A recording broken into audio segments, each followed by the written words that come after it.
a few minutes for questions. Thank you, Ken. Just as you settle in here, I just want to underscore, when we were prepping for this, we really had this headline of hyper change, right? I mean, the idea of having more devices, more choices, and more time shifting.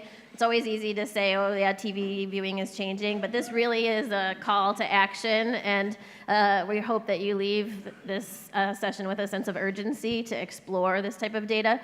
I asked these guys, I said, what's the profile of a good user of Samba TV data, and who should be looking at this type of data? So could you address that question, and also underscore also the expansion beyond the US that you mentioned?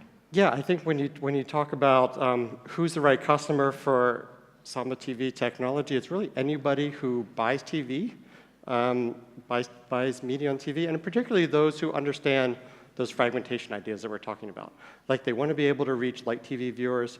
They want to be able to measure and understand what's going on in their TV, not just amongst heavy TV consumers, but across the entire spectrum. And we provide the data that helps people target those users, regardless of heavy, medium, light, across, and measure it correctly. And I'll let Ryan discuss the European expansion.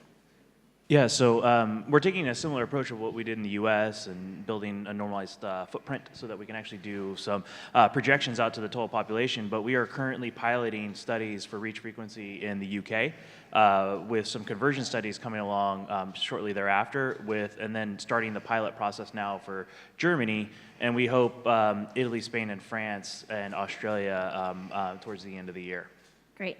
For some of you are more familiar with Samba TV than others, and so I want to underscore that you are a data and analytics company, but you're also a technology company, and you have different ways that you engage with partners within the industry. If you could touch on that a little bit, and then I have a question from the audience that'll build on that. Correct. Because we have that TV audience, we actually can enable them in a digital buying sense. And so we either have the ability that clients come to us where we can execute a campaign for them in the digital space, or we can send those data segments out to a DSP or a programmatic platform, or the client can take them in-house and do what they will with them. So there's multiple ways of using our data for marketing purposes. So there was a question with nonlinear video monetization, how do ad buying platforms differentiate between the households, or how does your service differentiate between households? Is it possible to enforce frequency caps? So across platforms, I don't think there is a way currently, until there's a unified ad server that does both TV, ad serving, and digital, to actually cap that. We just mainly monitor when a household frequency at a certain audience is getting a little too high, or it's getting past the point of optimal return. Then we notify the client so that they'll maybe scale back maybe those publishers that we're seeing high frequency on, or the networks or shows. Yeah, I'll just add, one of the things we're looking forward to being able to do is enable people to optimize based on that kind of data. So watching a campaign as it executes and being able to say, well, I'm starting to max out my reach on TV, maybe I should stop that and switch to digital at a certain point, is something we're really excited about exploring in 2020.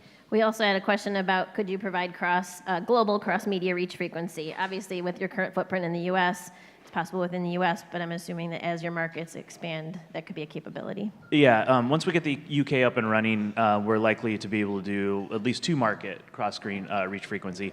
As more markets come up, when we get like a global CPG brand, we'll be in a unique position to actually inform on what their, at least what their reach frequency is on average in each one of the 6 markets that we'll have live. Great. We're almost out of time. I want to just call out and remind everyone that the name of this session was New Technologies and Measurement Innovation. And of course, accelerating innovation is something that's super important. So do you have any last words about how people should engage or could engage with you to accelerate innovation in this space?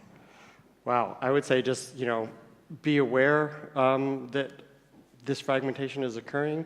Reach out to folks at Samba if you're interested in targeting, if you're interested in measurement, and just start embracing the new media.